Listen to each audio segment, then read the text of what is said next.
Hi, I'm your host Vasco Duarte. Welcome to the Scrum Master Toolbox podcast, where we share tips and tricks from Scrum Masters around the world. Every day, we bring you inspiring answers to important questions that all Scrum Masters face day after day. Hello, everybody. Welcome to one more week of the Scrum Master Toolbox podcast. And this week, joining us from Germany is Eliza Gregory. Hi, Eliza. Welcome to the show. Hi, Vasco. Thank you for having me. Absolutely. So, Eliza has worked as a project manager, Scrum Master, and Agile coach for US defense and the German automotive industry, and some would say equally process-oriented areas. And she uses teaching from Agile to hone her writing process and has a new novel coming out this May 2023. So for all of you listening out there, it's already out. Go and get it. About an IT project manager coping with burnout and work stress. And I'm sure many of us have been there.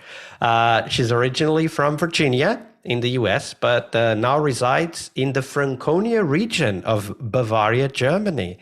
So Eliza, that was a short intro. Tell us a little bit more about yourself and how does someone who works in the US defense and the German automotive industry get to be a Scrum Master?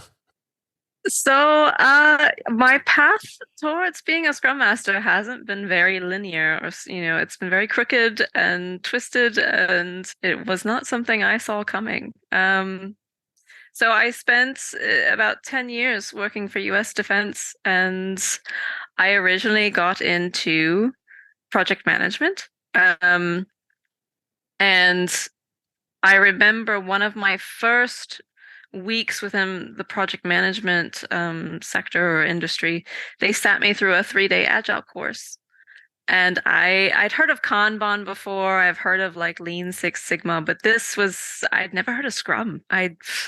They said we use Scrum in our teams, and I was sort of like, okay, this is new. And they had us building with Legos and moving Post-its and all this stuff. And I thought, okay, like this is interesting. I didn't fully comprehend it. But I remember sitting through some teams' daily sessions, and here I am, this project manager who's stressed and overworked, and I have all this responsibility and no authority. And there would be this one person in the daily who was sitting sort of in the corner, like behind the team. They wouldn't say anything. They had their notebook and they would write something down. And I thought, who is this? Who is this person in here who's doing nothing? And they'd be like, oh, that's the Scrum Master. And I'm like, what are they doing? Like, okay, they get paid the same amount I do, and they're just sitting there taking their little notes or doodling or whatever they're doing. And I thought, this is BS, basically. I thought, I'm stressed. They look perfectly fine. But instead of, just criticizing and attacking, I was like, I want to figure out more about what they're doing. Like, I need to know what's going on. So I started to ask questions, and I started to, read more books on the topic and attend meetups and see like, okay, well, what is this about? What are they doing? And I found that I really was interested in it and liked it, and they were in need of Scrum Masters. And so I thought, well, I'll do that. And for a time, I was actually doing both. I had a Scrum team, but I was still managing like 2 projects under a completely different manager. So I was like back and forth. I was split. And it's hard to make that transition between project manager to Scrum Master. It is very difficult because I'm the type of person who wants to fix the issue, not empower someone else to fix it themselves. So I had to teach myself to hold back and be like, don't answer it for them, don't fix it for them. Like, even though it's my instinct to be like, we're just going to do this, we're just execute, like, let's go, schedule, budget, time, money, like.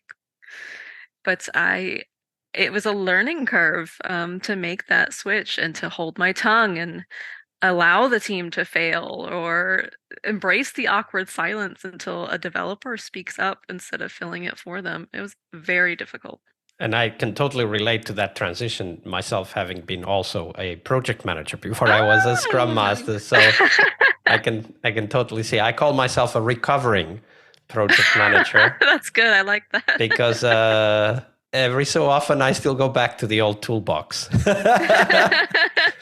So, Eliza, I don't know if that transition is what you're going to share with us next, but because it is Monday, it is Fail Monday here on the podcast, we're going to talk about a difficult moment because, of course, we all go through those, and we want to focus on the learning journey that came with that difficult moment. But before we dive into the learning, do share with us that story, that moment when you, as a Scrum Master, you did your best, but at that time, as it so often happens, the best just wasn't good enough. So tell us that story. So, I mean, there have been a few times where this has happened, I'm ashamed to say, but where the project manager has come out of me, so to speak, where, you know, I don't remember the exact conversation we were having, but it was back when I was working in the States and I had a development team. And instead of, like I mentioned before, allowing them to fix the problem, I immediately like inserted my opinion, and I had to come back and apologize later. And it showed them, I think, that I was willing to admit to my mistakes. And I was like, I'm sorry, the project manager came out of me, and I shouldn't have made that decision for you. It was wrong of me as a Scrum Master. I'm learning too.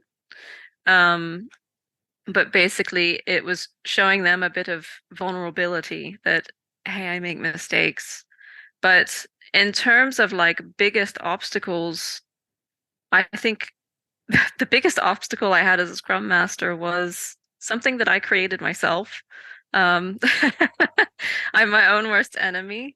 But transitioning jobs between countries, between cultures. I switched continents, and I didn't think that switching from Scrum Master in US Defense to the Agile coach in automotive industry would be a big deal. And I put that pressure on myself. And so my biggest obstacle as a Scrum Master has been just putting myself through that change and forcing myself through that change and not allowing myself time to adjust to the change. So tell us a little bit more about how that felt in practice. So of course we understand the any cultural change can be potentially a huge change for us as individuals, adapting to new norms, meeting new people, not understanding everything that is being talked about, not necessarily, I don't know if you speak German, but that's definitely a possibility in that context. So how did it feel? Like, walk us through that process. So you accepted that move. You started working in the new organization. Like, how did it start to dawn on you that really this had been maybe a little bit too big chunk to bite? Well, it started at first with just the industry change. Going to automotive, it's very chaotic, and there's a lot of terminology that I didn't understand. Um, and part of that was also due in part to working for US Defense. We sort of had our own terminology that was very, I think, military based. And so even if I had stayed within the culture of the United States and just changed companies, it already would have been quite an adjustment. But the automotive industry can be very high tech, and sometimes they expect the Scrum Master to also be very high tech. And it's not a very technical role usually. So it was overwhelming to sit in some of the meetings and just be like, what are they talking about? I'm never gonna make it. I had such huge imposter syndrome at that time because I just thought, oh gosh, I don't think I can do this. I can't understand what they're saying. We do speak English in my company, but I mean, very hard adjustment to the terminology and the expectations from company to company and culture to culture. And how does that then sit with you, right? Like, you made that transition, you start to realize, oh my God, there's so many different things here, not just the culture, the processes, what they expect of me, the terminology. moving countries, which is not in itself an easy thing in any possible way. Like how did that start to sit with you? Like what were the things that were coming up, for example, in how you dealt with the team and how you dealt with maybe questions that were coming towards you? So it was, I guess I could say it sat with me. I was very stressful. I was very stressed to a point where I I really felt that I needed to go back to like square one, ground zero, and just start reading more books and exploring more uh, opportunities to gain knowledge. And, how do I adjust for automotive? Is there something else I need to learn just to adapt to these teams? And the trick is, I have two teams right now, and none of them are native English speakers. Um, and none of them are German. So I have a Bulgarian team and I have a team that's mostly Egyptian and Indian. And so part of the stress was also I need to learn their cultures because I feel like it helps me relate to the teams better when I understand more about their working styles and where they're coming from.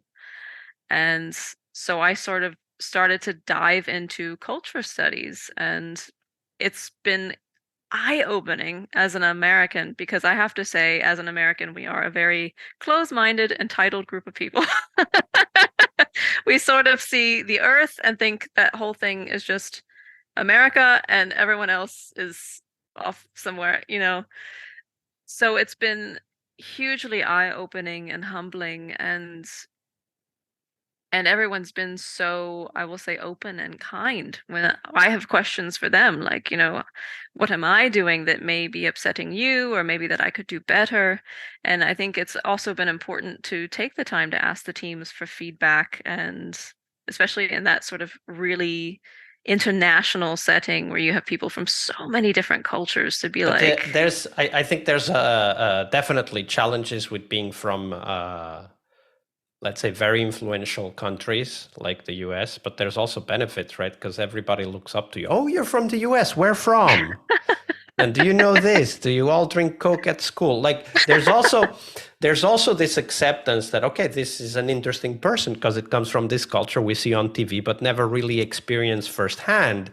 And I think that also creates an openness from the others, right? Like I don't know how it works in your company, but I've worked with many companies where the US people are the idols within the company because everybody wants to move to the US, right? Like and they want to know, like, how is it, the schools and whatever. Like, so did you see that had any impact in your building of the relationship with the teams?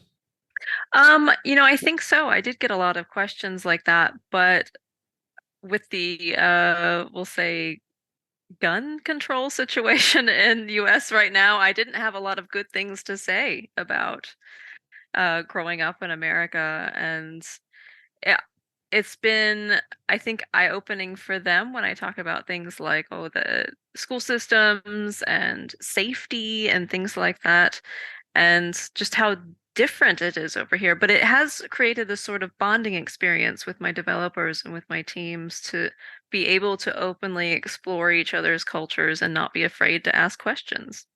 And I think that this story, which I thank you very much for sharing, also highlights how important it is for us as Scrum Masters to accept that coming together with a new team and learning to work together, whether they are from the same culture or a different culture, and let's acknowledge that there are different cultures within the same country and even within the same company, right? Like different departments might have totally different work cultures, as an example. It's important to acknowledge that we need to adapt and that we need to be mindful of how we interact with our team members so that both they accept us, but that also we project that acceptance towards them as well, right? Like that we are accepting them and learning together how to work well together.